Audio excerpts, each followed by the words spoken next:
நம்ம இன்றைக்கி கீரை பன்னீர் ரோல் கிரேவி செய்ய போகிறோம். பாலக்கீரை தண்டு கட் பண்ணிவிட்டு இலையை மட்டும் எடுத்து வச்சுக்கலாம். சாஜு 200 கிராம் பன்னீர் அதுக்காக எடுத்துருக்கோம்.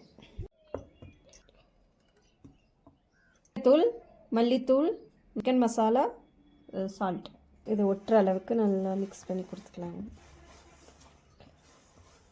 2 ஸ்பூன் ஆயில் ஊற்றிக்கலாம். 2 ஏலக்காய், 2 கிராம்பு, ஒரு சின்ன துண்டு பட்டு போட்டுக்கலாம். ஒரு தக்காளி அது வதங்கி வந்ததும் எடுத்து அரைச்சிக்கலாம். அரைச்சி வச்ச விழுதுங்களை சேர்த்துக்கணும். 1/4 ஸ்பூன் மிளகாய்த்தூள், 1/4 ஸ்பூன் மல்லித்தூள், 1/4 சால்ட்டு, 1/4 ஸ்பூன் ஜீரகத்தூள், 1/4 ஸ்பூன் சிக்கன் மசாலா. ஜாரில் ஒரு டம்ளர் தண்ணி அலாசி ஊற்றிக்கலாம்.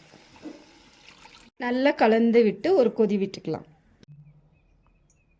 பாலக்கீரையில் பன்னீர் வச்சு ரோல் பண்ணிக்கலாம்.